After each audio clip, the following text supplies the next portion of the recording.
अभिनव झा की अनोखी कक्षा में आपका फिर से एक बार बहुत-बहुत स्वागत है। यहाँ पर हम लोग देखने के लिए जा रहे हैं डायरेक्ट टैक्स का आपका वन डे रिवीजन।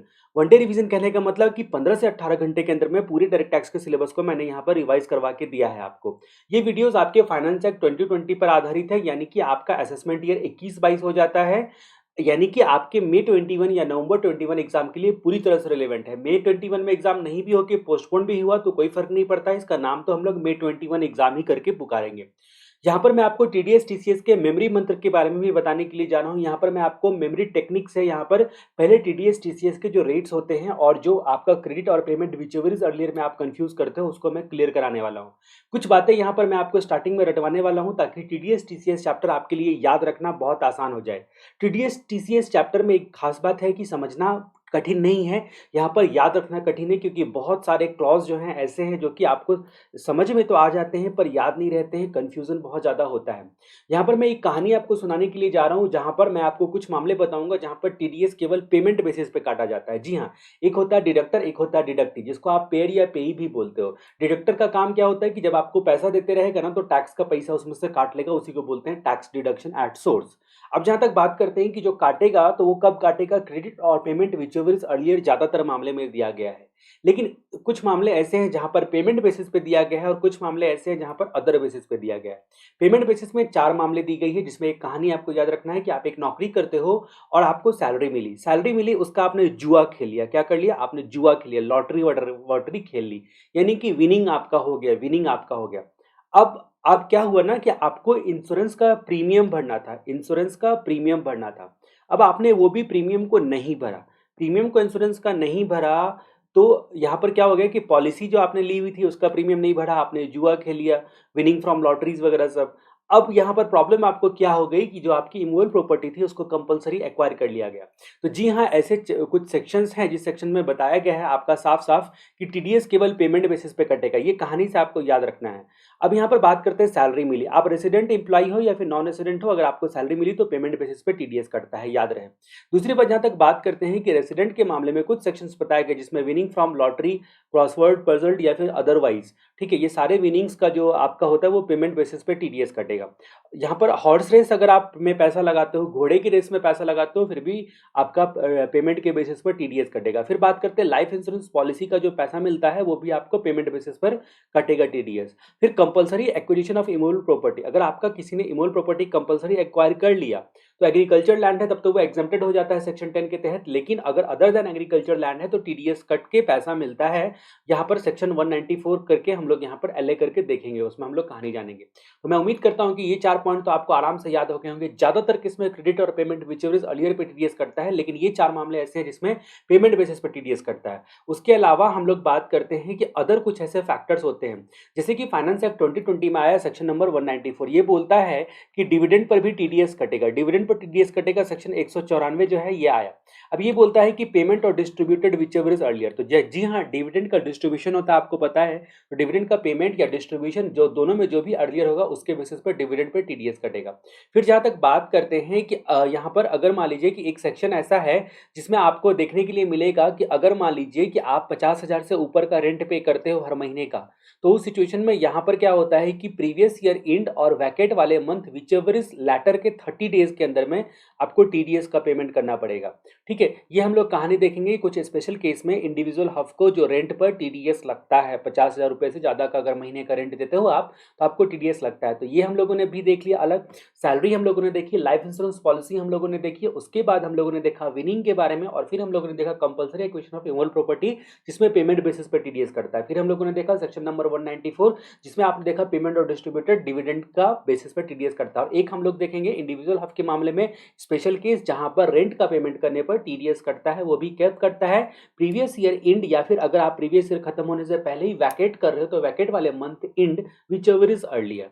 अब जहां तक बात करते हैं कि कुछ और अदर मामले देखते हैं जहां पर पेमेंट के अलावा और ये जो आपका पेमेंट और डिस्ट्रीब्यूटेड या फिर मंथ एंड वाला जो कहानी था उसके अलावा कैश विड्रॉल पे टीडीएस कटना। 194 एन सेक्शन ये बोलता है कि अगर पिछले 3 सालों का, जी हाँ, जिस साल आप पैसा विड्रॉ कर रहे हो उसके पिछले 3 साल का देखेंगे। जिस साल आप पैसा विड्रॉ कर रहे हो, अब मान लीजिए करंट प्रीवियस ईयर में मैं पैसा विथड्रॉ कर रहा हूँ, तो इसका मतलब जो रिटर्न फाइल करने का डेट होगा ना सेक्शन 139 के हिसाब से, उस डेट के बाद विथड्रॉ कर रहा हूँ, तब ना मैं रिटर्न फाइल करने का टाइम तक तो वेट किया जाएगा।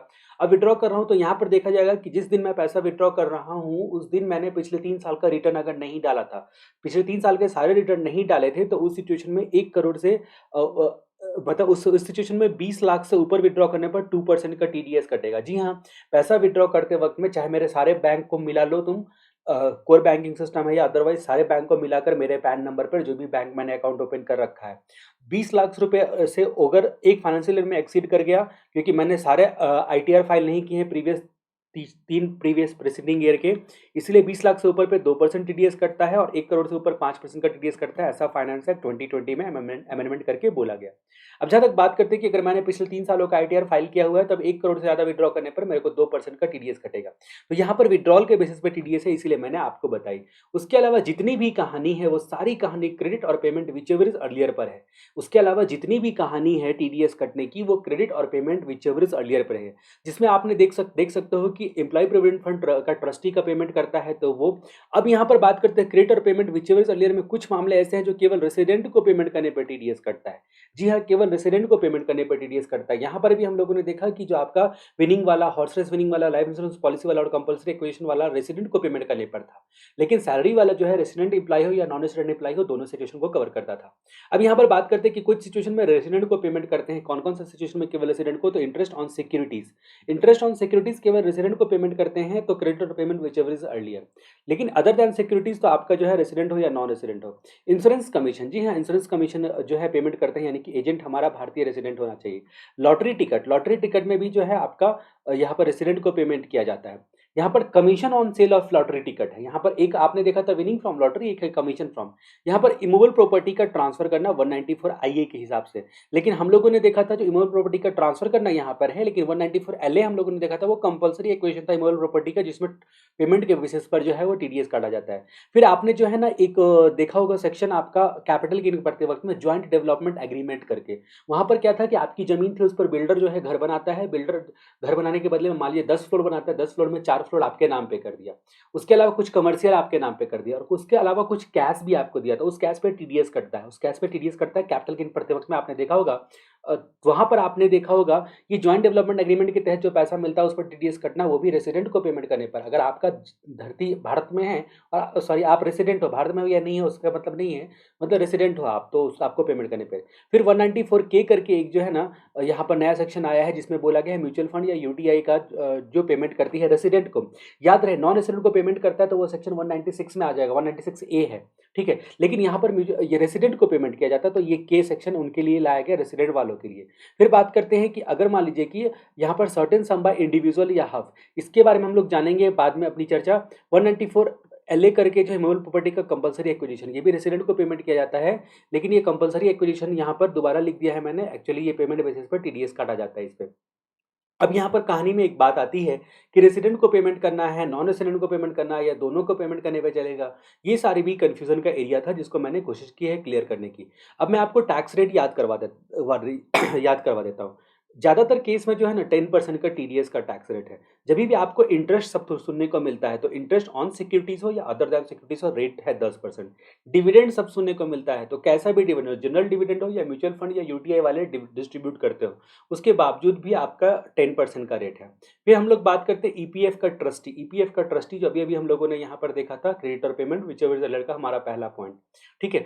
तो उस सिचुएशन में भी आपका 10% का रेट है। फिर यहाँ पर बात करते हैं कि अगर deposit under national saving scheme करते हो तो ज्वाइंट डेवलपमेंट, हाँ एक बात मैंने यहाँ पर मैं बताना भूल गया कि ये जो 10% का रेट है, अगर पेमेंट जो है 14 मई 2000, कोरोना जो फर्स्ट वेव आया था कोरोना का 14 मई 2020 से लेकर 31 मार्च 2021, इसके बीच में पेमेंट किया जाता है ना, तो 10% वाला ज्यादातर रेट जो है ना 7.5% हो गया, यानी कि 2.5% कम हो गया। आप देख सकते हो कि ये आपका 10% वाला रेट 7.5%, अगर इस डेट को याद रखना आपको, 14 मई 2020 से लेकर 31 मार्च 2021 तक, तो यहाँ पर यानी कि 7.5% मैंने लिख दिया, 7.5% मैंने यहाँ पर लिख दिया और स्टार डाल दिया। इसका मतलब आपको इस डेट के अंतर्गत पेमेंट होता है, तो 7.5%। ये फाइनेंस एक्ट 2020 ने यहाँ पर बताया कि भैया थोड़ा कम टीडीएस काटो, ठीक है, इसलिए 7.5% यहाँ पर बताया गया। Interest on securities, interest other than securities. Dividend में भी जनरल और उसके बाद दूसरा डिविडेंड 194K वाला, उसके बाद भी एम्प्लॉय प्रोविडेंट फंड का ट्रस्टी। अब यहाँ पर आप देख सकते हो कि ये 194 जो के जो नया सेक्शन आया है ना, उसमें आपका 7.5% का क्राइटेरिया नहीं बताया गया, यहाँ पर क्राइटेरिया नहीं बताया गया। ईपीएफ के ट्रस्टी में भी नहीं बताया गया, तो यानी कि interest on securities, other than securities और जनरल डिविडेंड में यहाँ पर बताया गया है। अब जहाँ तक हम लोग बात करते हैं कि 194E में deposit under national saving scheme, ये 194E में आता है, इसमें भी नहीं बताया गया। ज्वाइंट डेवलपमेंट एग्रीमेंट भी 10% के रेट में आता है। अब आप 10% वाला रेट को आपको याद रखने की जरूरत नहीं है, जो बाकी रेट है ना, 5% वाला रेट है, 2% वाला रेट है, 1% वाला रेट है, उसको केवल आप याद रखो, बाकी सबको आप समझ जाओगे कि 10% वाली कैटेगरी में जाएगा, इसीलिए 10% बिंदास आपको याद रहेगा। खासकर इंश्योरेंस कमीशन ये सब तो आप देख ही रहे हो कि 10% वाले कैटेगरी में जाएगा। तो इतना जो देखने के से अच्छा है कि हम लोग 5% वाला याद कर ले, 1% वाला याद कर ले और 2% वाला याद कर ले। ठीक है, जैसा कि आपको पता है कि जो सैलरी होती है उस पर एस्टिमेटेड इनकम के बेसिस पे जितना महीना प्रीवियस ईयर में काम किया है उसे डिवाइड कर दिया जाता है और उतना टीडीएस अकॉर्डिंगली काटा जाता है। लेकिन यहाँ पर जो है ना कुछ मामले ऐसे आते हैं जिसमें बोला गया है 5%। 5% किस चीज़ के मामले में बोला गया है कि एक इंश्योरेंस कमीशन, लॉटरी पर कमीशन और उसके बाद जो है ना अदर कमीशन, सारे जितने भी कमीशन होते हैं ना वो सारे कमीशन 5% वाली कैटेगरी में आ जाते हैं।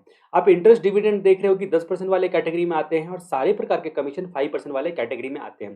इत्तेफाक से सारे जो कमीशन है उसका अगर पेमेंट किया जाता है 14 मई 2020 से लेकर 31 मार्च 2021 के बीच में, तो यहाँ पर जो है 1.25% कम हो गया, यानी कि सब में 3.75% है, 3.75% से टीडीएस कटेगा। ठीक है, उसके जहाँ तक बात करते हैं कि लाइफ इंश्योरेंस पॉलिसी, तो सारे कमीशन हो गया, लाइफ इंश्योरेंस पॉलिसी हो गया। लाइफ इंश्योरेंस पॉलिसी का जो पेमेंट होता है उस पर भी जो है आपका 5% का टीडीएस कटेगा, लेकिन अभी जो है कम करके 3.75% कर दिया गया है अगर 14 मई 2020 से लेकर 31 मार्च 2021 के बीच में पेमेंट किया जाता है।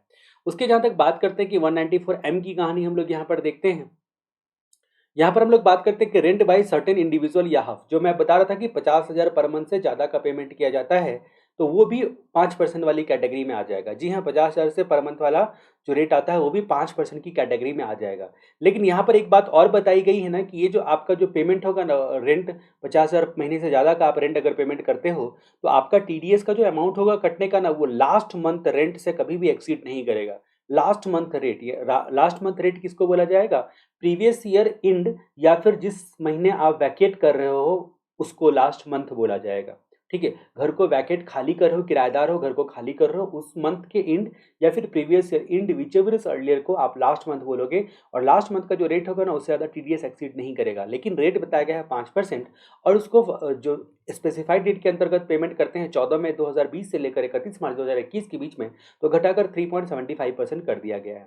अब हम लोग बात करते हैं कि सर्टेन इंडिविजुअल यहाँ पर अगर 50 लाख से ज़्यादा का पेमेंट करता है तो कॉन्ट्रैक्ट के नाम पर, कमीशन या ब्रोकरेज के नाम पर, या फिर आपका फीस फॉर प्रोफेशनल सर्विस के नाम पर, एक्सेप्ट ये यहाँ पर इन 3 मामले में कवर करता है 194C, 194H और 194J के मामले में। ठीक है, ये सारे सेक्शंस को हम लोग अच्छे तरीके से देखने वाले हैं। यहाँ पर फिलहाल आपको मैं 4-5 चीज़ें याद करवाना चाहता हूँ कि 5% वाला रेट सारे कमीशन में है, लाइफ इंश्योरेंस पॉलिसी में है, इंडिविजुअल हर 50,000 महीने से ज़्यादा रेंट पे करता है उसमें है, और 50 लाख से ज़्यादा इंडिविजुअल हर पेमेंट करता है उसके सिचुएशन में है। ठीक है, यानी कि ये सारे सेक्शन में 5% का टीडीएस का रेट है, और सारे सेक्शन में लगभग इत्तेफाक से क्या हो गया कि 3.75% ये 5% वाले को कर दिया गया है। अब जहाँ तक बात करते हैं कि 1% वाला रेट किसके किसके केस में है, तो 1% वाला केस जो है वो कॉन्ट्रैक्ट 194C में जो कॉन्ट्रैक्ट के लिए पेमेंट करते हो ना आप, वो भी इंडिविजुअल हब को पेमेंट करते हो तो 1%, अदर को पेमेंट करते हो तो 2%। इसलिए यहाँ पर मैंने दोनों बातें लिख दी है कि इंडिविजुअल हब को पेमेंट करते हो तो 1%, जहाँ भी 1% था उसको घटा 25.25% से घटा दिया गया, यानी कि 0.75% अगर 14 मई 2020 से लेकर 31 मार्च 2021 तक पेमेंट किया जाता है तो। ठीक है, तो ये 0.75% कर दिया गया। अदर के केस में आप देख सकते हो कि 2% की जगह पर 1.5% घटाकर कर दिया गया है। अब लोग बात करते हैं कि 194IA इमूवेबल प्रॉपर्टी जो आपका होता है उसके ट्रांसफर पर भी 1% का टीडीएस कटता है। मैंने आपको बोला था इमूवेबल प्रॉपर्टी का 2 तरीके से ट्रांसफर होता है, एक कंपल्सरी एक बार कर लिया गया अदर देन एग्रीकल्चर लैंड, और दूसरा यहाँ पर इमूवेबल प्रॉपर्टी को आप एवेई ट्रांसफर करते हो, तो एवेई ट्रांसफर करते हो तो 1% के रेट से टीडीएस कटेगा 194IA के तहत। उसके जहाँ तक बात करते हैं कि फाइनेंस एक्ट 2020 में एक नया सेक्शन आया है कि जैसे कि आपने अगर जो है ना अमेजोन पे अपना प्रोडक्ट डाल के रखा है या फिर प्रोडक्ट डाल के रखा है, या फिर आप फ्लिपकार्ट के पे डाल के रखते हो। आजकल तो जो लेडीज़ लोग जनरली हो गया है कि मीशो पे जो है ना वो अकाउंट बना लेती है और कपड़े का फ़ोटो-वोटो शेयर करके जो है ना कपड़े सेल करती है। ठीक है? तो इसका मतलब यहाँ पर क्या हो गया, तो जो लोग ये फैसिलिटी या प्लेटफ़ॉर्म देते हैं उनको बोला गया इलेक्ट्रॉनिक कॉमर्स ऑपरेटर। जी हाँ, जीएसटी में भी इलेक्ट्रॉनिक कॉमर्स ऑपरेटर का मतलब यही बताया गया है कि जो फैसिलिटीज़ डिजिटल या इलेक्ट्रॉनिक फैसिलिटीज़ या प्लेटफ़ॉर्म जो है ना जिनके पास है और जो फैसिलिटीज़ देते हैं।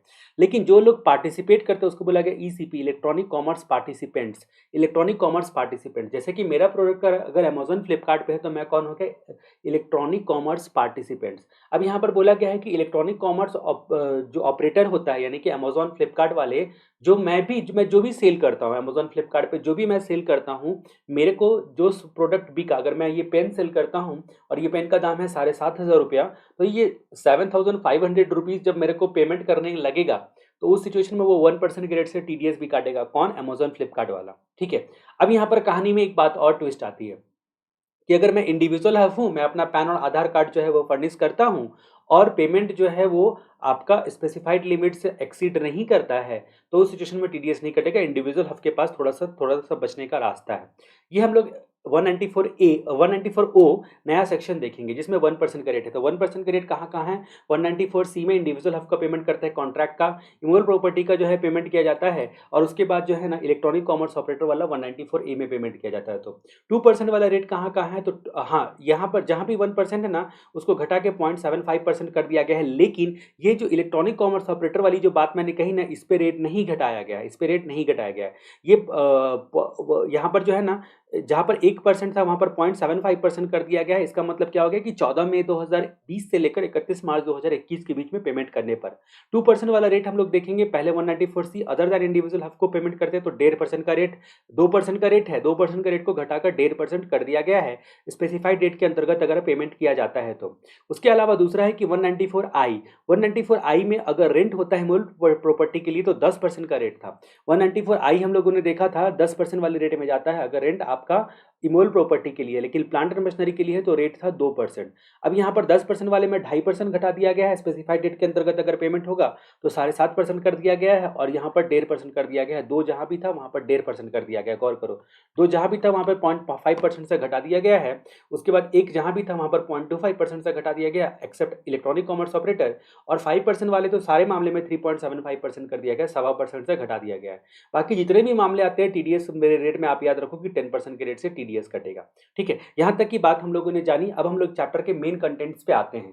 यहाँ पर हम लोग का चैप्टर अभी जो है शुरुआत हो रहा है। पिछले 15 मिनट से मैंने आपको 17 मिनट में मैंने आपको कोशिश की है कि आगे जो आपको कन्फ्यूजन होने वाला है या याद रहने में प्रॉब्लम होने वाली थी उसको याद करवाने की।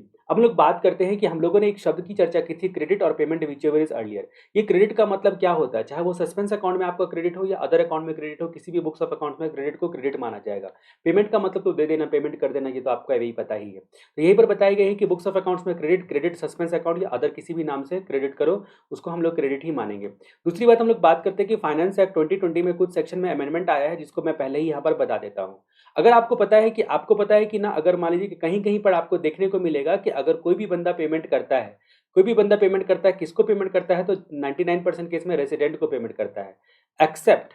तो यहाँ पर जाहिर सी बात है कि टीडीएस कटेगा, लेकिन यहाँ पर बोला गया था कि एक्सेप्ट जिसको 44 एबी में ऑडिट करवाना इंडिविजुअल हफ है और उसको प्रीसीडिंग प्रीवियस ईयर में, पिछले साल में, पिछले प्रीसीडिंग प्रीवियस ईयर में अगर 44 एबी के तहत अगर टैक्स ऑडिट करवाना जरूरी नहीं था, उनको छोड़कर बाकी सब लोग टीडीएस काटेंगे। ठीक है, इंडिविजुअल हफ जिनको ऑडिट करवाना जरूरी नहीं था पिछले साल, उनको छोड़कर बाकी सब लोग टीडीएस काटेंगे, ऐसा अब तक लिखा हुआ था। लेकिन यहाँ पर 44 एबी का रेफरेंस जो है हटा दिया गया है। क्यों हटाया गया है वो हम लोग आईटी जो असेसमेंट प्रोसीजर चैप्टर बताते वक्त में मैं आपको बताऊंगा। तो 44 एबी का रेफरेंस यहाँ से हटा दिया गया। यहाँ पर बोला गया है कि एक्सेप्ट वो इंडिविजुअल या हफ जिसका बिजनेस करता है तो टर्नओवर 1 करोड़ से एक्सीड नहीं करता है, यानी कि आपका अप टू 1 करोड़ है मैक्स। उसके बाद अगर प्रोफेशन करता है तो अप टू 50 लाख उनका टर्नओवर है। तो यानी कि यहाँ पर ये लोग टीडीएस नहीं काटेंगे। इंडिविजुअल हफ जिनका टर्नओवर 1 करोड़ तक था बिजनेस में प्रीवियस ईयर में, या फिर प्रीसीडिंग प्रीवियस ईयर में, करंट प्रीवियस ईयर में नहीं, प्रीसीडिंग प्रीवियस ईयर में 1 करोड़ से एक्सीड नहीं किया और 50 लाख से एक्सीड नहीं किया। तो ये सारे सेक्शन में उसका रेफरेंस लिया गया है। इंडिविजुअल हब जिसका प्रीसीडिंग प्रीवियस ईयर में टर्नओवर अगर बिजनेस था तो 1 करोड़ से एक्सीड नहीं किया और प्रोफेशन था तो 50 लाख से एक्सीड नहीं किया, तो ऐसी सिचुएशन में टीडीएस नहीं काटा जाएगा। कुछ सेक्शंस ऐसे बताए गए। इसमें कौन-कौन से सेक्शन है मुख्य तौर पे? तो आपका मुख्य तौर पे सेक्शन है 194 ए। 194 ए मतलब क्या हुआ? तो 194 एक 193 का मतलब हो गया जो आप इंटरेस्ट ऑन सिक्योरिटीज देते हो और अदर दैन सिक्योरिटीज जब की बात आती है तो यहाँ पर जो है आपका 194 ए आ जाता है। 194 सी कॉन्ट्रैक्ट आ गया, कॉन्ट्रैक्ट में भी ये बात बताई गई है। उसके बाद जहाँ तक बात करते हैं कि जो आपका 194 एच का कमीशन आ गया, 194 आई का रेंट आ गया और 194 जे में जो फीस फॉर टेक्निकल सर्विसेज या प्रोफेशनल सर्विसेज या डायरेक्टर फीस देते हो वो सारे आ गए। तो इन सेक्शन को फिलहाल जो है ना आपको अगर याद नहीं भी है तो चलेगा, लेकिन आगे चलकर आपको जो है ना ये सब सेक्शन डिटेल में पढ़ोगे तो आपको पता चलेगा कि इन सब में एक कॉमन बात मिलेगी कि कोई भी बंदा पेमेंट करता है तो टीडीएस कटेगा एक्सेप्ट इंडिविजुअल या हब जिसका प्रीसीडिंग प्रीवियस ईयर में बिजनेस था तो 1 करोड़ एक्सीड नहीं किया और प्रोफेशन था तो 50 लाख एक्सीड नहीं किया। ठीक है, उनको छोड़कर बाकी सब आ जाते हैं। फिर हम लोग बात करते हैं कि यहाँ पर बात आती है कि अगर मान लीजिए कि इवन पर्सनल पर्पस के लिए पेमेंट किया जाता है ना तभी भी टीडीएस कटता है, लेकिन दो मामले में पर्सनल पेमेंट को माफ किया है। ठीक है, एक आपका 194 सी का कॉन्ट्रैक्ट इंडिविजुअल हब का पर्सनल पेमेंट को माफ किया है, दूसरा 194 जे का यानी कि फीस फॉर टेक्निकल सर्विसेज जो है उस सिचुएशन में बोला गया है कि पर्सनल पेमेंट के लिए आप कॉन्ट्रैक्ट करते हो तो आपको पता है कि अगर कोई भी क्रिकेट स्टार है, जैसे कि मान लीजिए कि रांची में महेंद्र सिंह धोनी है, तो अब रांची में महेंद्र सिंह धोनी है और मैं धोनी के पास जाता हूँ तो अगर मान लीजिए वो क्रिकेट खेलने की वजह से उनको पैसे मिलते हैं तो उनका टीडीएस जो है वो उनका टीडीएस जो है वो 194 जे में कटता है। ठीक है, क्योंकि वो रेसिडेंट प्लेयर है। अब 194 जे में टीडीएस करता है, लेकिन मैं महेंद्र सिंह धोनी को कुछ कुछ पर्सनल पर्पस के लिए जो है ना मैं पेमेंट करता हूँ, क्योंकि आपको पता है कि धोनी पिक्चर का स्टोरी बताने के लिए उन्होंने बहुत सारे पैसे लिए थे। तो मैं बोलता हूँ कि भैया मेरे साथ भी 2 मिनट का क्लिप तैयार कर लो, टिकटॉक बना लो मेरे साथ। तो उस सिचुएशन में धोनी पर्सनल पर्पस के लिए मैं बोलूंगा कि भाई मेरे को अपने घर वालों को दिखाना है, फैमिली वालों को दिखाना है, तो इसका मतलब पर्सनल पर्पस के लिए मैंने उनको पेमेंट किया, तो यहाँ पर 194 जे के तहत टीडीएस नहीं कटेगा। कॉन्ट्रैक्ट के लिए भी पर्सनल पर्पस के लिए पेमेंट किया तो टीडीएस नहीं कटेगा। उम्मीद करता हूँ कि ये बात आपको याद रहेगा जब मैं आपको प्रोविजन बताते रहूंगा। मैं ज्यादातर कोशिश करता हूँ कि आपको याद करवाने की, इसलिए मैं कई प्रकार के मेमोरी टेक्निक्स, मेमोरी ट्रिक्स लाता हूँ और मेरी पूरी कोशिश रहेगी डायरेक्ट टैक्स के लिए भी मेमोरी मंत्र लॉन्च करूँ। इसका का मेमोरी मंत्र मेरा बहुत फेमस था, इसका का फास्ट ट्रैक रिवीजन वीडियो मेरा जो है ना बहुत ज़्यादा क्लासेस चली इंडिया भर में। अब यह जो इसका खत्म होने के बाद डायरेक्ट टैक्स पे मैं आया हूँ तो मैं कोशिश करूंगा कि डायरेक्ट टैक्स को मैं भी इसका के अंदाज में ही पेमेंट जो सॉरी याद करवाऊँ। जीएसटी और फॉरेन ट्रेड पॉलिसी और कस्टम को भी मैंने याद करवाने के अंदाज से कोशिश की है पढ़ाने की। इस तरीके से प्रेजेंटेशन देने की कोशिश करता हूँ मैं हमेशा, ताकि आपको याद रह सके। समझ में तो अभी आपको आ ही जाएगा, क्योंकि इस लेवल पर आप पहुंच गए हो तो इसका मतलब आपका अंडरस्टैंडिंग बहुत ज़्यादा है कि ये फाइनल लेवल पे आप पहुंच गए हो, तो ऑलरेडी जो है आप लोग बहुत कुछ जानते हो। अब यहाँ पर बात आती है याद रखने की, तो याद रख नहीं पाते हो, बस उसकी कोशिश मेरी रहती है एक छोटी सी कि मैं आपको पूरी की तरह से अच्छे तरीके से याद करवा के दूँ। अब यहाँ पर बात करते हैं कि क्या टीडीएस जो रेट होता है, जो भी रेट होता है, जैसे आपने 10% की बात की, 5% की बात की, 1% 2% की बात की, तो वो क्या सरचार्ज हेल्थ एंड एजुकेशन से एक्सीड करेगा? तो आप अगर टीडीएस की बात करते हो तो सेक्शन 192 में सैलरी का जब पेमेंट करते रहोगे ना, तो सैलरी का पेमेंट करते वक्त में आप एस्टिमेटेड इनकम निकालते हो, एस्टिमेटेड इनकम में निकालते हो, इसलिए पूरा जो साल का कितना भी दिन काम किया है उसका सैलरी लेते हो, उसमें हेल्थ एंड एजुकेशन से सरचार्ज से एक्सीड करते हो। ठीक है, चाहे वो सैलरी की बात आती है तो रेसिडेंट हो या नॉन रेसिडेंट हो, यहाँ पर जो है ना सरचार्ज हेल्थ एंड एजुकेशन से वो रेट बढ़ जाएगा। नॉन रेसिडेंट का हर मामले में, ऑल केस में, टीडीएस में, ऑल केस में। टीसीएस में क्या होता है, टैक्स कलेक्ट करना रहता है, हमको टैक्स कलेक्ट करना रहता है। अगले पार्टी को हमने कुछ बेचा तो हमको पैसा आया तो 100 रुपया दिया और उसमें और भी पैसा दो, तो क्यों दो, तो क्या टैक्स कलेक्ट करना है तुमसे। ठीक है, तो इसका मतलब क्या हो गया, टीसीएस के केस में अगर नॉन रेसिडेंट से कलेक्ट करते हैं तो ही, टीडीएस भी नॉन रेसिडेंट के मामले में हमेशा हेल्थ एंड एजुकेशन से सक्सीड करेगा, और रेसिडेंट में केवल सैलरी ही एज है। रेसिडेंट को पेमेंट करते वक्त में सरचार्ज हेल्थ एंड एजुकेशन से एक्सीड नहीं करता टीडीएस काटते वक्त में रेट, लेकिन 192 सेक्शन सैलरी वाला जो टीडीएस होता है उसमें एक्सीड करता है।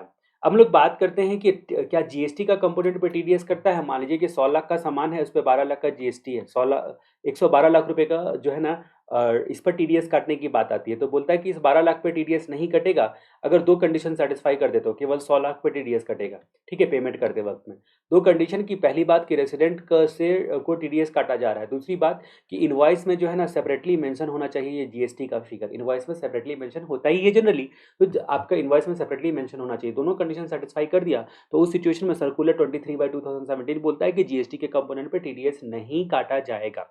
अब यहाँ पर हम लोगों को बात आती है कहानी आगे बढ़ती है, हम लोग बात करते हैं कि हमारे अब मेन सेक्शन के बारे में, जिसमें बोलते हैं सेक्शन 192 की चर्चा हम लोग यहाँ पर करते हैं। टीडीएस ऑन सैलरीज की बात करते हैं।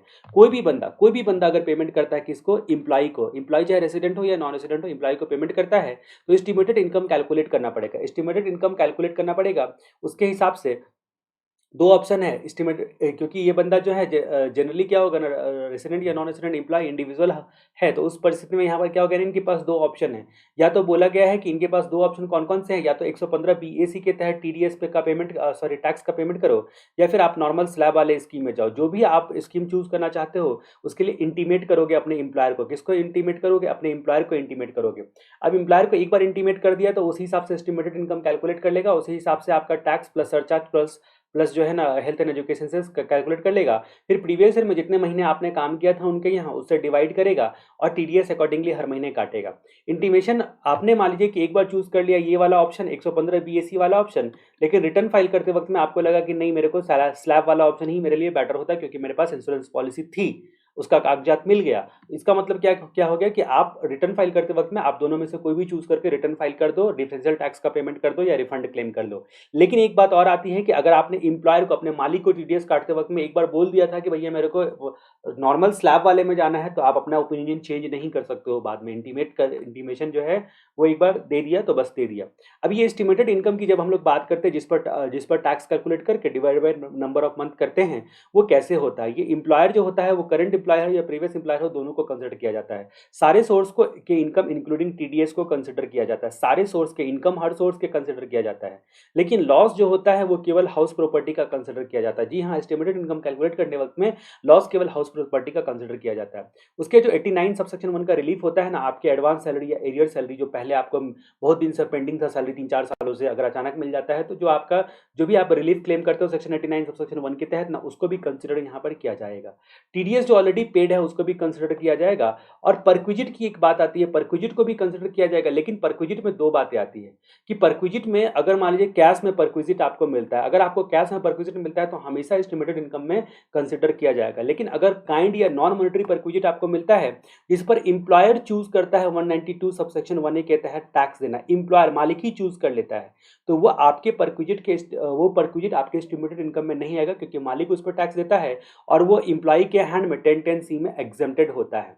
जहां तक बात करते हैं कि इंप्लॉयर जो परक्विजिट पर टैक्स देना चूज किया है तो क्या उसको डिडक्शन मिलेगा? नहीं, उसको कोई भी डिडक्शन नहीं मिलता है। तो ये सारी बातें हम लोगों ने देखी। अब एक सेक्शन आया था फाइनेंस एक्ट 2015 में, जिन्होंने बोला सेक्शन 192 सबसेक्शन 1D।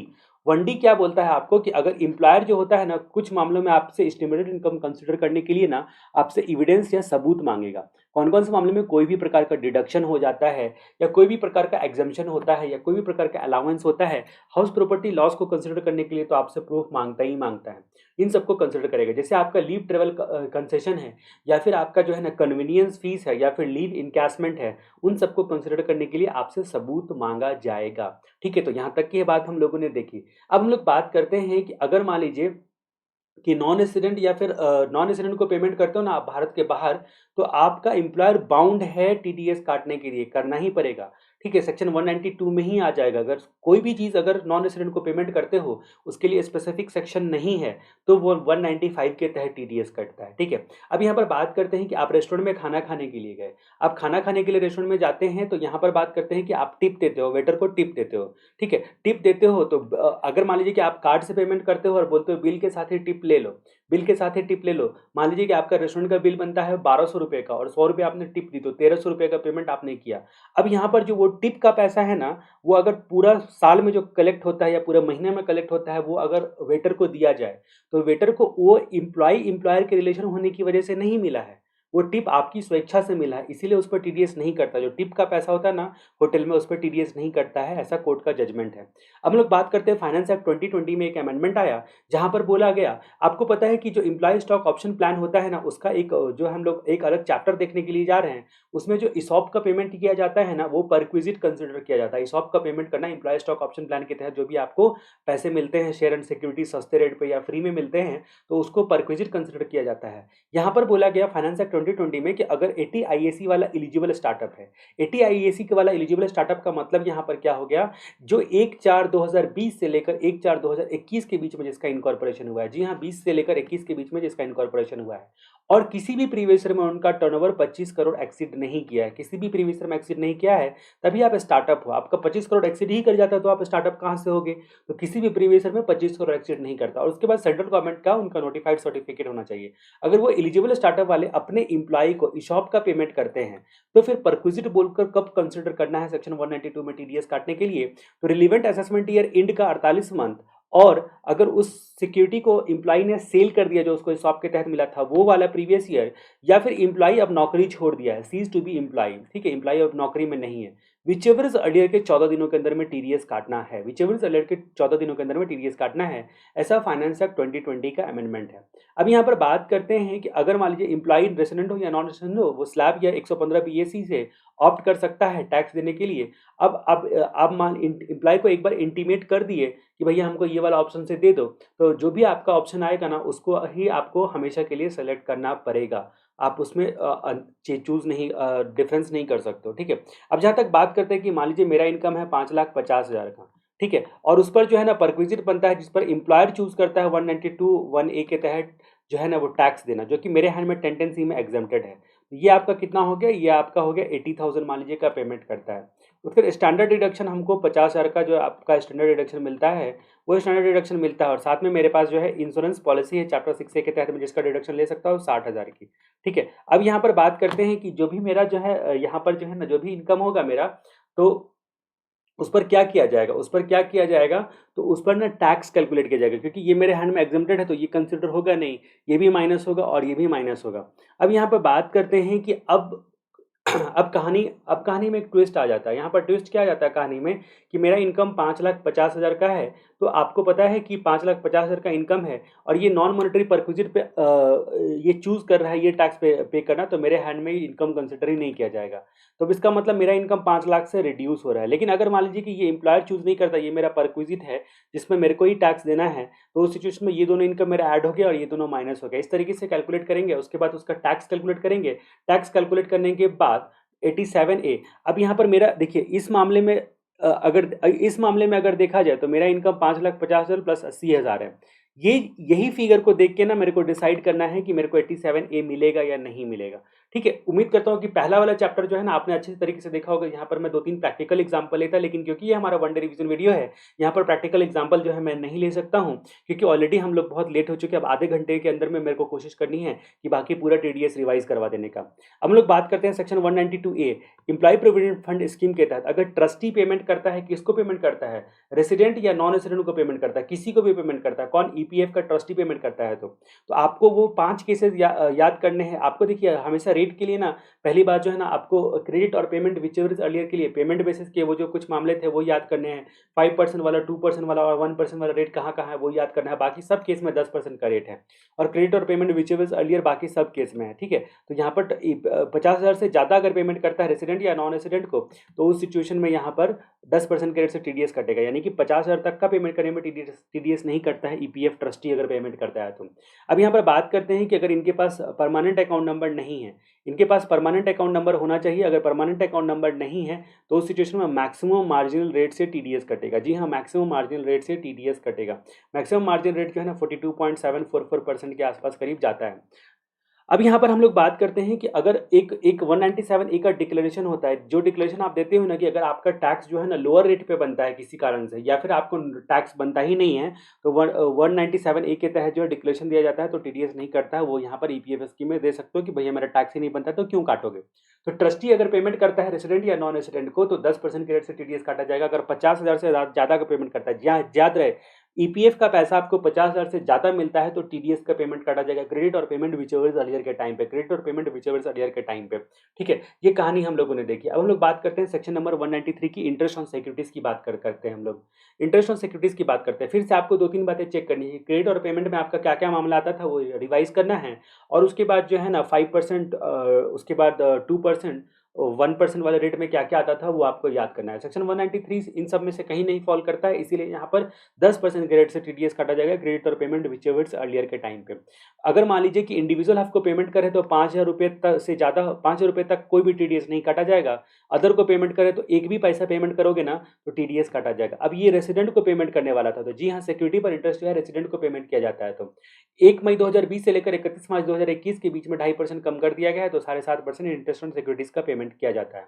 अब जहाँ तक बात करते हैं कि कुछ सिक्योरिटीज़ होती हैं जिस पर जो है ना इंटरेस्ट पेमेंट करने पर जो है ना टीडीएस कटता है और कुछ पे नहीं कटता है। किस-किस पे नहीं कटता है कि अगर मान लीजिए कि इंटरेस्ट पेमेंट सरकारी सिक्योरिटीज़ पे होता है, सेंट्रल गवर्नमेंट, स्टेट गवर्नमेंट के सिक्योरिटीज़ पे होता है, तो टीडीएस नहीं कटता है। अगर हमारा सिक्योरिटी का होल्डर जो है ना एलआईसी, जीआईसी या अदर इंश्योरर है, तो उस सिचुएशन में टीडीएस नहीं कटता है। फिर हम लोग बात करते हैं कि अगर सिक्योरिटीज़ डिमैटेलाइज़ फॉर्म में, डीमैट फॉर्म में लिस्टेड है प्लस डीमैट फॉर्म में है, तो उस सिचुएशन में टीडीएस नहीं कटता है। उसके बाद 54 ईसी का जो बॉन्ड होता है, Indian railway finance corporation bond और पावर फाइनेंशियल कॉर्पोरेशन लिमिटेड, ठीक है, Indian railway finance corporation limited और पावर फाइनेंस कॉर्पोरेशन लिमिटेड, इस केस में भी टीडीएस नहीं करता, यानी कि ये सब सिक्योरिटीज में या फिर इनको पेमेंट करते वक्त में टीडीएस नहीं करता है। ये तीनों सिक्योरिटीज में या इनको पेमेंट करते वक्त में टीडीएस नहीं करता है। लेकिन एक जगह ऐसा है जो सरकारी होने के बावजूद भी टीडीएस करता है, 7.75% सेविंग टैक्सेबल बॉन्ड, और बाकी सारे केस में जो पेमेंट करोगे ना इंटरेस्ट ऑन सिक्योरिटीज, तो सेक्शन 193 में टीडीएस कटता है 10% की रेट से, क्रेडिट और पेमेंट विजुअल्स अर्लियर के टाइम पे। इंडिविजुअल आपको पेमेंट करते वक्त में 5,000 तक में टीडीएस नहीं करता है, बाकी को पेमेंट करते वक्त में एक भी पैसा दोगे तो टीडीएस कटता है। ये बातें जो है सेक्शन नंबर 193 में आपको याद रखनी है। अब हम लोग बात करते हैं कि सेक्शन नंबर 194 के बारे में, जो कि नया सेक्शन है फाइनेंस एक्ट 2020 का। नया सेक्शन नहीं है एक्चुअली, ये पहले जमाने में हुआ करता था जिसको वापस से जिंदा कर दिया गया। जिंदा करने का सेक्शन 194 का बहुत सारे रीजन है। पहली बात यह है कि डिविडेंड पर जो है ना, वो पहले जो शेयर होल्डर होते थे ना, उनके हैंड में टैक्स नहीं लगता था, एक्सेप्ट 10 लाख से ज़्यादा का टैक्स है तो बाकी टैक्स नहीं लगता था। अब यहाँ पर बात आती है कि डिविडेंड पर जो मिलता था वो एग्जम्प्टेड था, क्योंकि एक-एक इंडिविजुअल को ट्रेस करना पहले ज़माने में पॉसिबल नहीं था। लेकिन क्योंकि अब ज़्यादातर सिक्योरिटीज़ डीमैट फॉर्म में होती है और सारे लोग डीमैट अकाउंट ओपन कराने में पैन कार्ड देते हैं और कंप्यूटर का ज़माना है, इसलिए एक-एक इंडिविजुअल को ट्रेस करने लेना पॉसिबल है, तो बेटर है कि उनके हाथ में ही टीडीएस काट लिया जाए, उनको पेमेंट करते वक्त में टीडीएस काट लिया जाए, उनसे रिटर्न फाइल करवा लिया जाए और उसमें सारी चीज़ें जो है कंसिडर कर लिया जाए अकॉर्डिंगली। अब यहाँ पर बात करते हैं कि इंडियन कंपनी, जी हाँ, डिविडेंड का पेमेंट करती है इंडियन कंपनी, चाहे वो इक्विटी पे पेमेंट करते हो या प्रेफरेंस पे पेमेंट करते हो, इंटरिम डिविडेंड, फाइनल डिविडेंड या ड्यू डिविडेंड, कोई भी डिविडेंड पेमेंट करती हो, ठीक है। तो पेमेंट और डिस्ट्रीब्यूटेड व्हिचएवर इज अर्लियर, जी हाँ, सेक्शन 194 में हम लोगों ने साफ-साफ देखा था, पेमेंट और डिस्ट्रीब्यूटेड व्हिचएवर इज अर्लियर के टाइम पर यहाँ पर 10% के रेट से टीडीएस काटना है, चाहे किसी भी मोड में आप डिविडेंड का पेमेंट क्यों ना करते हो। यहाँ पर रेसिडेंट का पेमेंट करते हो, इंडियन कंपनी हो, रेसिडेंट को पेमेंट करते हो तो टीडीएस काटा जाएगा। इंडियन कंपनी हो, रेसिडेंट को पेमेंट करते हो तो टीडीएस काटा जाएगा। 10% के रेट से टीडीएस काटा जाएगा। स्पेसिफाइड डेट में, यानी कि 14 मई 2020 से लेकर 31 मार्च 2021 तक का पेमेंट करते हो तो उस सिचुएशन में 2.5% कम हो जाएगा, यानी कि 7.5% के रेट से टीडीएस काटा जाएगा। अब हम लोग बात करते हैं कि कुछ सिचुएशन ऐसे होते हैं जहां पर आपका रेसिडेंट प्लस इंडिविजुअल दोनों हैं, तो उस सिचुएशन में अदर देन कैश में अगर 5,000 तक का पेमेंट करते हो तो 5,000 तक में भैया इनको टीडीएस मत काटो। रेसिडेंट प्लस इंडिविजुअल है और 5,000 तक का ही उसको पेमेंट मिल रहा है, वो भी आपका नॉन कैश में, तो उस सिचुएशन में टीडीएस नहीं काटो। फिर बात करते हैं कि पेई अगर एलआईसी, जीआईसी या अदर इंश्योरर है, पेई अगर एलआईसी, जीआईसी या अदर इंश्योरर है। अब अदर इंश्योरर कहने का मतलब है कि जिसका इंडियन कंपनी में शेयर या बेनिफिट होता है, ठीक है। हम लोगों ने एक जगह और देखा था अभी यहाँ पर, जो आपने सेक्शन 193 में देखा था, एलआईसी, जीआईसी या अदर इंश्योरर। यहाँ भी हम लोग सेक्शन 194 में भी देख रहे हैं कि पेई अगर जिसको पेमेंट किया जा रहा है वो एलआईसी, जीआईसी, अदर इंश्योरर है तो टीडीएस नहीं काटना है। टीडीएस काटने के लिए जो कंपनी का प्रिंसिपल ऑफिसर होगा ना इंडियन कंपनी का, वो जिम्मेदार होगा। उसके हम लोग बात करते हैं सेक्शन 194A। 194A हमको कहता है TDS on interest other than interest on securities. यहाँ 193 जैसे हमको बोलता था इंटरेस्ट ऑन सिक्योरिटीज, वैसे 194A बोलता है कि other than interest on securities. अगर कोई भी बंदा एक्सेप्ट स्टार वाला इंडिविजुअल हब, अब ये स्टार वाला इंडिविजुअल हब की बात मतलब क्या आती है? स्टार वाला इंडिविजुअल हब की बात आती है कि जिसका प्रीसीडिंग प्रीवियस ईयर में जिस इंडिविजुअल हब का टर्नओवर जो है, अगर मान लीजिए बिजनेस है तो 1 करोड़ से एक्सीड नहीं करता है और प्रोफेशन है तो 50 लाख से एक्सीड नहीं करता है, तो अप टू 1 करोड़ चलेगा, अप टू 50 लाख चलेगा। उसको बोला नाम हमने स्टार वाला इंडिविजुअल हब। जब भी मैं स्टार वाला इंडिविजुअल हब बोलूं, आपको समझ जाना है कि उसका प्रीवियस फाइनेंशियल ईयर में बिजनेस है तो 1 करोड़ एक्सीड नहीं किया टर्नओवर, और प्रोफेशन है तो 50 लाख एक्सीड नहीं किया। टर्नओवर बोलो, ग्रॉस एसेट बोलो, सेल बोलो, जो भी बोलो, ठीक है। तो यहाँ पर बात करते हैं कि कोई भी बंदा अगर पेमेंट करेगा ठीक है। इंटरेस्ट ऑन इंटरेस्ट कोई भी इंटरेस्ट पे करेगा अदर दैन सिक्योरिटी, सिक्योरिटी को छोड़कर कोई भी इंटरेस्ट का पेमेंट किया जाएगा तो 10% के रेट से टीडीएस काटा जाएगा। जी हाँ, 10% के रेट से टीडीएस काटा जाएगा। ये 10% का रेट 7.5% का कर दिया गया है। अगर 1 मई तो सॉरी 14 में है, यहाँ पर 14 में है, 14 मई 2020 से लेकर 31 मार्च 2021 के बीच में पेमेंट किया जाता है। तो ठीक है, तो 14 मई का डेट आपको याद रखना है। पिछला डेट मैंने कौन सा बताया है आपको? 1 मई, जहाँ जहाँ पे मैंने बताया वहाँ पर प्लीज रेक्टिफाई कर लो, 14 मई जो है वो याद रखो। ठीक है। अब यहाँ पर कहानी आती है कि अगर मान लीजिए कि पेयर बैंक या कोऑपरेटिव बैंक या पोस्ट ऑफिस है। अगर बैंक है तो कोर बैंक से एग्रीगेट मिलाकर सारे बैंक का, ठीक है, या कोऑपरेटिव बैंक है या पोस्ट ऑफिस। अगर पेमेंट किया जाता है रेसिडेंट को पेमेंट करते वक्त में जो है ना वो 40,000 से ज़्यादा पेमेंट किया जाता है तो ही टीडीएस कटेगा, 40,000 तक टीडीएस नहीं कटता है। सीनियर सिटीजन को पे करते वक्त में फाइनेंस एक्ट 2020 ने बोला कि 50,000 से ज़्यादा पेमेंट करोगे तो ही टीडीएस कटेगा। बाकी सारे केस में 5,000 से ज़्यादा पेमेंट करोगे, अगर मान लीजिए कि पेयर बैंक, कोऑपरेटिव सोसाइटी और पोस्ट ऑफिस है तो 40,000 से ज़्यादा, और सीनियर सिटीजन को 50,000 से ज़्यादा। ये 50,000 से ज़्यादा क्यों बोला? क्योंकि 80 टीटीबी करके एक सेक्शन है, 80 जो डिडक्शन चैप्टर में आप देखोगे वहाँ पर 50,000 की लिमिट कर दी गई थी पिछले साल में। इसलिए यहाँ पर भी फाइनेंस एक्ट 2020 ने इसको 50,000 की लिमिट कर दी सीनियर सिटीजन को पे करते वक्त में, कि भाई एक जगह बोल दिया कि उसको डिडक्शन मिल जाएगा, दूसरी जगह बोल दिया कि टीडीएस काटो। लेकिन यहाँ पर टीडीएस नहीं कटेगा। सीनियर सिटीजन के केस में 50,000 तक का पेमेंट करते हो तो फाइनेंस एक्ट 2020 ने बोला कि टीडीएस मत काटो। ठीक है, तो यहाँ पर हम लोगों ने बात करी, क्या क्या बात करी, कि हम लोगों ने बात करी कि एनी एक्सेप्ट इंडिविजुअल हब जिसका प्रीवियस ईयर में टर्नओवर 1 करोड़ से एक्सीड नहीं किया या फिर प्रोफेशन 50 लाख से एक्सीड नहीं किया। ठीक है, उसके बाद जो है रेसिडेंट को अगर पेमेंट करता है, पेयर अगर ये लोग हैं बैंक वाले पेयर है तो रेसिडेंट को 40,000 से ज़्यादा पेमेंट करेंगे तभी 10% का टीडीएस काटेंगे, और सीनियर सिटीजन है तो 50,000 से ज़्यादा पेमेंट करेंगे तभी टीडीएस काटेंगे। अदर केस में 5,000 से ज़्यादा पेमेंट किया जाएगा तो टीडीएस काटा जाएगा। ठीक है, ये बात आप लोगों ने देखी। यहाँ पर बात करते हैं कि सेंट्रल गवर्नमेंट जो है ना वो नोटिफिकेशन देकर नो और लोअर टैक्स बोल सकती है। ठीक है, तो सेंट्रल गवर्नमेंट यहाँ पर आपको परमिशन दे सकती है। अब यहाँ पर एक अमेंडमेंट और है जो कि बहुत बड़ा अमेंडमेंट जिसको आप बोल सकते हो, जिसके बारे में हम लोग यहाँ पर चर्चा करेंगे। कुछ केस में बताए गए हैं ना कि जो आपको टीडीएस कटता था ना, interest other than interest on securities, वो आपको कुछ केसेस में नहीं कटेगा। कब कब नहीं कटेगा? तो अगर मान लीजिए अगर मान लीजिए कि पेमेंट किया जा रहा है गवर्नमेंट को या फिर बैंक को या कोऑपरेटिव बैंक को। ठीक है, पेमेंट किसको किया जा रहा है? गवर्नमेंट को, बैंक को या कोऑपरेटिव बैंक को। अब ये बैंक का मतलब हो गया जो शेड्यूल्ड बैंक है, यानी कि आरबीआई के फर्स्ट शेड्यूल में दिया गया है, एक्सेप्ट फॉरेन बैंक, विदेशी बैंक को छोड़कर जो भी आरबीआई के फर्स्ट शेड्यूल में दिया गया है वो सारे बैंक यहाँ पर कवर कर जाते हैं। इवन जो बैंक का गेटवे होता है ना, पेमेंट गेटवे जिसको आप बोलते हो, सीसी एवेन्यू वगैरह सब, रेजर पे और रेजर पे और ये सब होता है, तो उस सिचुएशन में यहाँ पर क्या होता है कि वो भी आपका जो है वो यहाँ पर कवर करेगा। ठीक है, अब यहाँ पर बात करते हैं कि ये बातें आपने जानी कि गवर्नमेंट या बैंक या कोऑपरेटिव बैंक, ठीक है, अगर इन सबको पेमेंट किया जाता है तो। उसके अलावा जहाँ पर बात आती है कि अगर आरबीआई गाइडलाइंस के हिसाब से बिजनेस कॉरेस्पॉन्डेंस या फिर व्हाइट लेवल एटीएम को पेमेंट किया जाता है तो बिजनेस कॉरेस्पॉन्डेंस, बैंक का बिजनेस कॉरेस्पॉन्डेंट होता है, आपको पता है। ठीक है, या फिर बैंक का व्हाइट लेवल एटीएम होता है जिसको सरकार नोटिफाई करती है। अगर एटीएम को पे पैसा डालने वाले को भी पेमेंट करते वक्त में टीटीएस काटने लगे तब तो अनर्थ हो जाएगा। तो इसलिए उनका जो बिजनेस, उनका फायदा है, केवल इंटरेस्ट का फायदा है। तो यहाँ नहीं बोला बिजनेस करस्पॉन्डेंट का भी इंटरेस्ट का फायदा है, तो बिजनेस करस्पॉन्डेंट और व्हाइट लेवल एटीएम को पेमेंट करते वक्त में आरबीआई गाइडलाइंस के हिसाब से तो टीडीएस मत काटो। उसके बाद बहुत सारे सेंट्रल गवर्नमेंट ने नोटिफाई किया है, जैसे कि बहुत सारे किसान विकास पत्र, ये पत्र वो पत्र। ठीक है, तो उस सिचुएशन में वो उन केस में भी टीडीएस नहीं कटेगा।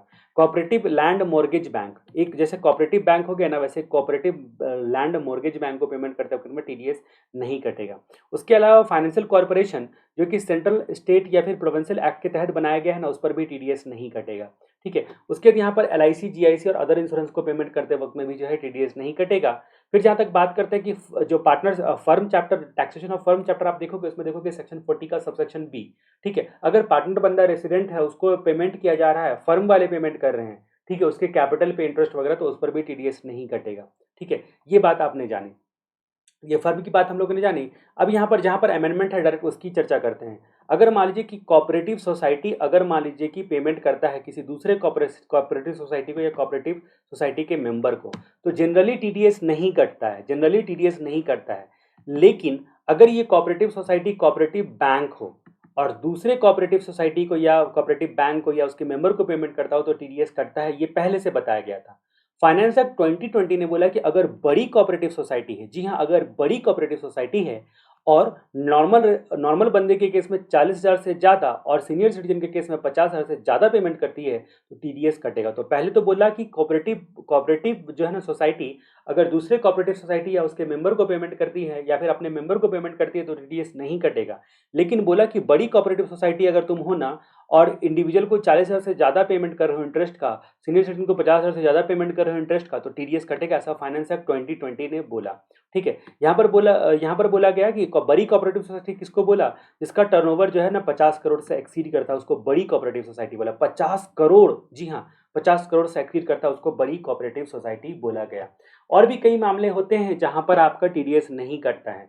जैसे कि मान लीजिए कि आप मान लीजिए कि कुछ स्कीम के तहत जो है वो पेमेंट किया जाता है। सेंट्रल गवर्नमेंट का जो स्कीम है जिसमें मैंने आपको किसान विकास पत्र, पोस्ट ऑफिस स्कीम, इंदिरा विकास पत्र, नेशनल सेविंग स्कीम और वगैरह वगैरह ऐसे बहुत सारे मामले दिए गए हैं।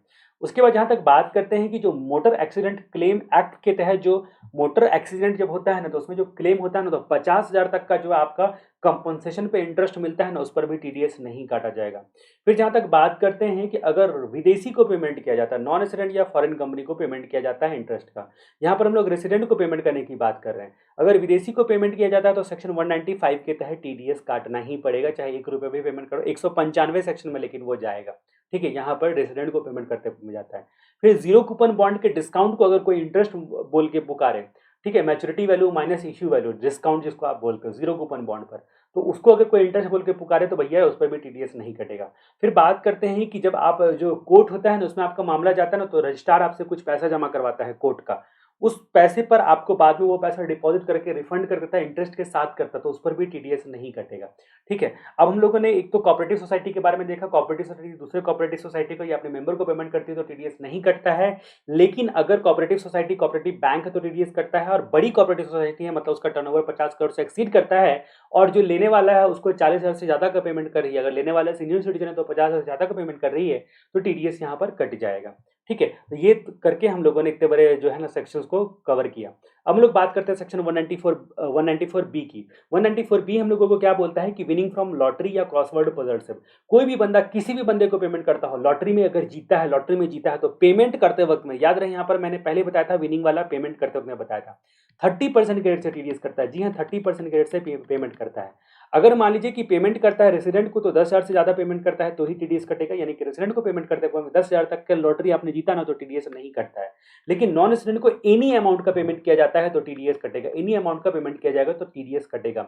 115 बीबी में भी यही सेक्शन बताया गया है, 30% का रेट और सरचार्ज, यही कहानी सेम बताई गई है। अब यहाँ पर बात करते हैं कि पेमेंट अगर कैश में किया जाता है तो भैया कैश पैसा उसको डिडक्ट करते हुए दो, लेकिन अगर काइंड या फिर कैश और काइंड में पैसा डिपॉजिट करता है तो या तो उसे पे करवाओ कि भैया अपने पॉकेट से पे करो। मान लीजिए कि अगर आपने जो है ना 10,000 से ज़्यादा का जो है ना आपने कोई सामान जीता, तो इसका मतलब यहाँ पर क्या हो गया, 10,000 से ज़्यादा का सामान जीता। अगर मान लीजिए आपने कार जीत लिया, कार आपको मिलता है ना तो फिर आपको पहले उतना कैश जमा करवाना पड़ेगा। ठीक है, या फिर जो है ना सिक्योरिटी जो है फर्निश करवाई जाएगी आपसे। ठीक है, हम लोग बात करते हैं कि हॉर्स रेस में जीता तभी भी सेम कहानी है। हॉर्स रेस में जीता कोई भी बंदा रेसिडेंट को यहाँ पर सॉरी हॉर्स रेस में भी जीता तो कोई भी बंदा अगर किसी भी बंदे को पेमेंट करता तो पेमेंट के टाइम पर आपका 30% के रेट से टीडीएस कटेगा। 10,000 तक रेसिडेंट को टीडीएस नहीं कटता है, नॉन रेसिडेंट को एनी अमाउंट पर टीडीएस कटेगा। सेम कहानी आपकी आ गई विनिंग फ्रॉम लॉटरी की तरह। अब हम लोग बात करते हैं 194C payment to contractor. Contractor को पेमेंट करते हो तो एनी पर्सन पेमेंट करता एक्सेप्ट स्टार वाला इंडिविजुअल या हाफ, एक्सेप्ट स्टार वाला इंडिविजुअल हाफ। स्टार वाला इंडिविजुअल हाफ का कहने का मतलब आपको समझ में आ गया कि इसका प्रीवियस ईयर में टर्नओवर एक्सीड नहीं करता हो, बिजनेस है तो 1 करोड़ और प्रोफेशन है तो 50 लाख से। ठीक है, यहाँ पर अगर मान लीजिए कि क्रेडिट और पेमेंट विचेवर अर्लियर के टाइम पे टीडीएस काटा जाता है कॉन्ट्रैक्ट के केस में। सिंगल कॉन्ट्रैक्ट है तो 30,000 तक टीडीएस नहीं कटता है और मल्टीपल कॉन्ट्रैक्ट है तो 1 लाख तक टीडीएस नहीं कटता, यानी कि इससे ऊपर पेमेंट करने में टीडीएस कटेगा। ठीक है, कॉन्ट्रैक्ट के मामले में जो लिमिट दी गई है, सिंगल कॉन्ट्रैक्ट है तो 30,000 से ज्यादा पर टीडीएस, मल्टीपल कॉन्ट्रैक्ट है तो 1 लाख से ज्यादा पर पेमेंट। कॉन्ट्रैक्ट वाले मामले में रेसिडेंट को पेमेंट किया जाता है तो ही टीडीएस कटता है। ये जो बंदा अगर रेसिडेंट इंडिविजुअल हाफ है तो 1% के रेट से टीडीएस कटेगा और अदर है तो 2% के रेट से टीडीएस कटेगा। 14 मई 2020 से लेकर 31 मार्च 2021 तक का पेमेंट किया जा रहा है तो 1%, और यहाँ पर अदर के केस में 2% का पेमेंट यहाँ पर जो है ना घटा दिया गया है 1% 2% में 0.75% और 1.5% ऐसे बता दिया गया। कॉन्ट्रैक्ट वैल्यू में मेटल की वैल्यू जो है एक्सक्लूड होती है। जी हाँ, कॉन्ट्रैक्ट वैल्यू में मेटल की वैल्यू एक्सक्लूड होती है। एक बात बताया गया है आपका फाइनेंस एक्ट 20 में ये अमेंडमेंट करके, अगर मान लीजिए कुछ केस में टीडीएस नहीं काटा जाएगा, 194C का टीडीएस कुछ केस में नहीं काटा जाता है। अगर मैन्युफैक्चरर या सप्लायर जो कस्टमर होता है ना उसके स्पेसिफिकेशन और रिक्वायरमेंट के हिसाब से, यानी कि आपके हिसाब से कस्टमाइज, अगर मान लीजिए मेरे हिसाब से अगर कस्टमाइज कंपनी ये पेन बनाती है, ठीक है, तो और इसका मटेरियल सप्लाई भी मैंने ही किया है, सच कस्टमर, मेरे को पता है कि इसमें क्या क्या लगता है, फॉरेन से लाकर मैंने जो है ना वो चीज़ उसको दे दिया गया है, या फिर मेरे किसी रिलेटेड पर्सन ने दिया है। फाइनेंस एक्ट 2020 ने बोला इस बात को, रिलेटेड पर्सन 40A सबसेक्शन 2 में related person, business profession chapter में आपने देखा होगा 40A सबसेक्शन 2 वाले रिलेटेड पर्सन, जहां पर असेसिंग ऑफिसर डिस अलाउ कर देता है, तो वहां पर रिलेटेड पर्सन की जो परिभाषा दी गई है, ठीक है, वो भी मेटेरियल सप्लाई करेगा तो चलेगा, और मैं एज ए कस्टमर भी मेटेरियल सप्लाई करूंगा तो चलेगा, लेकिन मेटेरियल सप्लाई मैं करने वाला होना चाहिए, तो टीडीएस नहीं कटेगा। मतलब मैंने ही मेटेरियल सप्लाई किया, मेरा ही हिसाब से सामने वाले ने बना के हमको दे दिया, तो टीडीएस नहीं कटेगा। मेटेरियल भी मैंने ही दिया, जैसे कि मैंने ये टी शर्ट सीने के लिए मैंने दे दिया कि भैया 50 टी शर्ट मेरे को चाहिए मेरे लोगों के साथ, अब ये दे दिया, मेटेरियल भी सप्लाई मैंने ही किया, टी शर्ट भी सप्लाई मैंने ही किया, ठीक है, उस सिचुएशन में या फिर मेरे रिलेटेड पर्सन ने किया, तो फिर 194C के तहत टीडीएस नहीं कटेगा। अब यहाँ 194C के तहत टीडीएस तभी कटता है जब सिंगल कॉन्ट्रैक्ट हो, तो आपको याद रखना चाहिए कि 30,000 से ज़्यादा का पेमेंट होता है, मल्टीपल कॉन्ट्रैक्ट हो तो 1 लाख से ज़्यादा का पेमेंट होता है, तो ही टीडीएस कटता है। अब जहाँ तक बात करते हैं कि अब हम लोग इसको बात करते हैं कि 194C में जो एक्सप्लेनेशन है उसको उसकी परिभाषा अकॉर्डिंगली मॉडिफाई की गई, जो बात मैंने अभी बताई। कॉन्ट्रैक्ट में इंक्लूड होगा एडवर्टीजमेंट कॉस्ट, उसके बाद ब्रॉडकास्ट, टेलीकास्ट और गुड्स एंड पैसेंजर को कैरेज करना जो है वो कॉन्ट्रैक्ट की परिभाषा में इंक्लूड होगा, लेकिन कैरेज करते हैं जो है ना तो एक्सेप्ट रेलवे को कैरेज में 194C में नहीं डाला जाता है। कैटरिंग और प्रोडक्शन मैन्युफैक्चर कस्टमर के रिक्वायरमेंट स्पेसिफिकेशन के हिसाब से, जहां पर मटेरियल सप्लाई उस कस्टमर ने किया है या फिर उसके रिलेटेड पर्सन ने किया है। अब यहाँ पर बात करते हैं कि आपका ट्रक वाला मामला आता है, ट्रक वाला मामला आता है। अगर मान लीजिए क्रेडिट और पेमेंट विचेवर अर्लियर के टाइम पे, इस टाइम पे, किस टाइम पे, क्रेडिट और पेमेंट विचेवर अर्लियर के टाइम पे, अगर आपका 10 से ज्यादा ट्रक नहीं था, ठीक है, अगर आपने ट्रक के लीजिंग हायरिंग वगैरह सब के जो है सर्विस में आप इंगेज हो, ठीक है, तो आप प्लेइंग हायरिंग लीजिंग ट्रक के सर्विस में इंगेज हो, अगर आपका 10 से ज़्यादा ट्रक प्रीवियस ईयर में एक्सीड नहीं किया था, तो जब तक 10 से ज़्यादा ट्रक एक्सीड नहीं किया था ना, तब तक टीडीएस नहीं कटता है। लेकिन उसके लिए आपको ट्रक जिसका है ओनर होना चाहिए आप, और ट्रक के ओनर होने चाहिए, पहला कंडीशन, ट्रक का ओनर का पैन नंबर देना चाहिए और ट्रक का ओनर का डिक्लेरेशन, तीनों बातें कंसिडर करनी चाहिए। अगर मान लीजिए ये प्रीवियस ईयर का टाइमलाइन है, प्रीवियस ईयर के टाइमलाइन में क्या हुआ ना कि 15 अगस्त तक जो है ना 10 से नीचे ट्रक था, 10 से नीचे था, लेकिन ओनर था। अब एक ट्रक और खरीद लिया 15 अगस्त के बाद, अब यहाँ पर एक्सीड कर गया, यहाँ पर पेमेंट किया था 20,000 और यहाँ पर पेमेंट किया 85,000, तो ये दोनों मिला के आप देख सकते हो कि मल्टीपल कॉन्ट्रैक्ट में 1 लाख से एक्सीड कर रहा है, इसलिए इस 85,000 रुपये टीडीएस कटेगा, इस 20,000 रुपये टीडीएस नहीं कटेगा, ऐसा सीबीडीटी सर्कुलर ने बताया था। अब जहाँ तक बात करते हैं कि अगर यहाँ पर बात करते हैं कि अगर 194C और 194J पर्सनल पर्पस में टीडीएस नहीं कटता है, ठीक है, 194C और J पर्सनल पर्पस में टीडीएस नहीं कटता है इंडिविजुअल हफ के मामले में, पर्सनल पर्पस को इंडिविजुअल हफ के मामले में। अब ये इंडिविजुअल हफ कोई भी हो सकता है, स्टार वाला हो सकता है या बिना स्टार वाला हो सकता है। प्रीवियस ईयर में टर्नओवर 1 करोड़ से एक्सीड नहीं किया, 50 लाख से एक्सीड नहीं किया, या फिर एक्सीड कर गया, दोनों मामले में पर्सनल पर्पस में 194C में टीडीएस नहीं कटता है, ठीक है, तो no TDS under 194C if personal purpose of individual HUF. अब यहाँ पर बात करते हैं कि एक जो है ना केस की, गैस ओनर जो है ना आपको गैस पहुंचा के खुद से देता है, ठीक है, खुद से देता है, तो वो आपका हो गया 194C के तहत यहाँ पर टीडीएस कटेगा, सॉरी ये कॉन्ट्रैक्ट फॉर सेल कहलाएगा, ठीक है, कॉन्ट्रैक्ट फॉर सेल कहलाएगा, यानी कि यहाँ पर जो है ना 194C के तहत टीडीएस नहीं कटेगा। लेकिन अगर मान लीजिए थर्ड पार्टी से कॉन्ट्रैक्ट करता है, जो भैया तुम पहुंचा के दो, ये तो कॉन्ट्रैक्ट करता है, तो 194C यहाँ पर आ जाएगा। फिर बात करते हैं टेलीकास्टर और ब्रॉडकास्टर की। टेलीकास्टर और ब्रॉडकास्टर अगर मान लीजिए ना कि आपके हिसाब से स्पेसिफिक प्रोग्राम बनाकर उसके बाद टोटल राइट आपको देता है, तो 194C के तहत टीडीएस कटेगा, 194C के तहत टीडीएस कटेगा। इसका मतलब मैंने बोला कि भैया मेरे हिसाब से रामायण बनाओ, और उस जो मेरे हिसाब से जो तुम रामायण बनाओगे ना उसका टोटल राइट मेरे ही पास रहेगा, स्पेसिफिकेशन भी बताया और टोटल राइट भी मेरे ही पास रहेगा, तो 194C के तहत टीडीएस कटेगा और वो अपना दिखाएगा टीवी पे।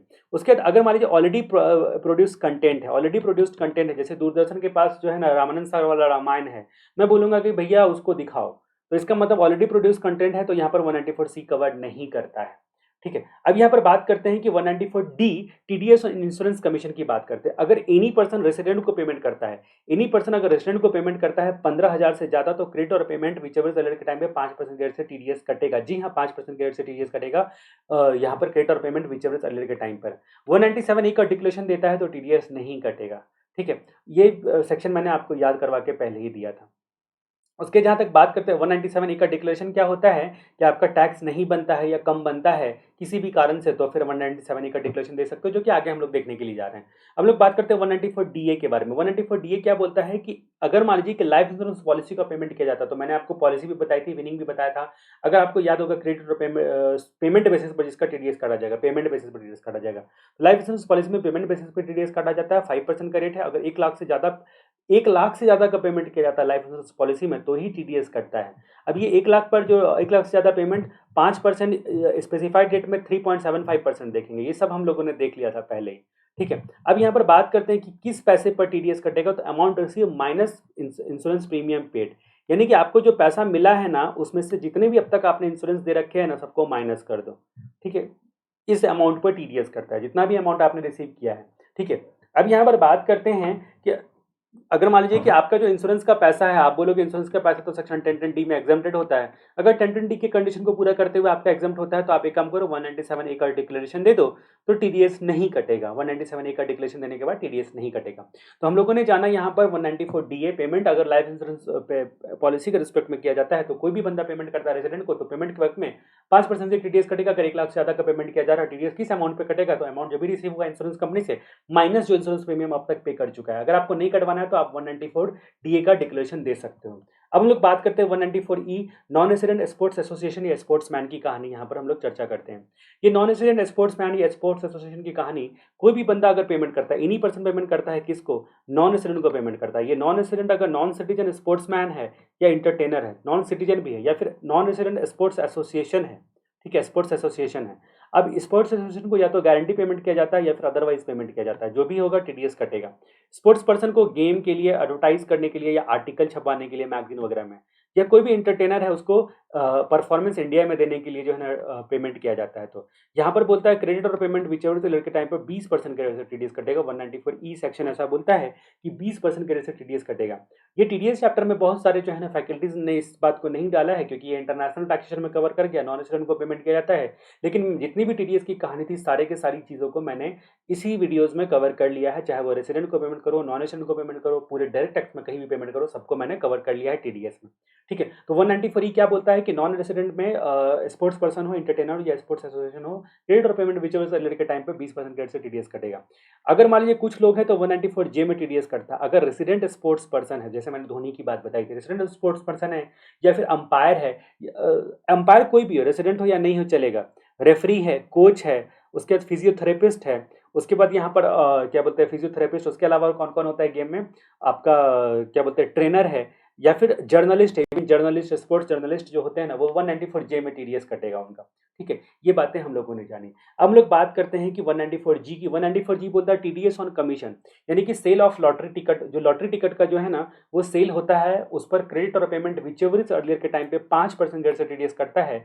ये लॉटरी टिकट का सेल का जो कमीशन है ना, ये लॉटरी वाला एजेंट रेसिडेंट होना चाहिए, इंश्योरेंस वाला एजेंट रेसिडेंट होना चाहिए। तो क्रेडिट और पेमेंट विचेवर से के टाइम पे 5% के रेट से टीडीएस कटता है, 5% के रेट से टीडीएस कटता है। हर एक कमीशन पे मैंने आपको बताया था क्या कि 5% के रेट से टीडीएस कटता है। यहाँ पर जो है ना लॉटरी टिकट के सेल करने में 15,000 रुपए से ज्यादा का पेमेंट किया जा रहा है ना, तो ही टीडीएस कटता है। अगर स्पेसिफाइड डेट के अंतर्गत पेमेंट किया गया, तो फिर आपका 1.25% कम हो जाएगा, 3.75% के रेट से टीडीएस कटेगा। अब जहां तक बात करते हैं हम लोग 194H की बात करते हैं। 194H क्या बोलता है आपको, 194H बोलता है TDS on commission except insurance commission या ब्रोकरेज।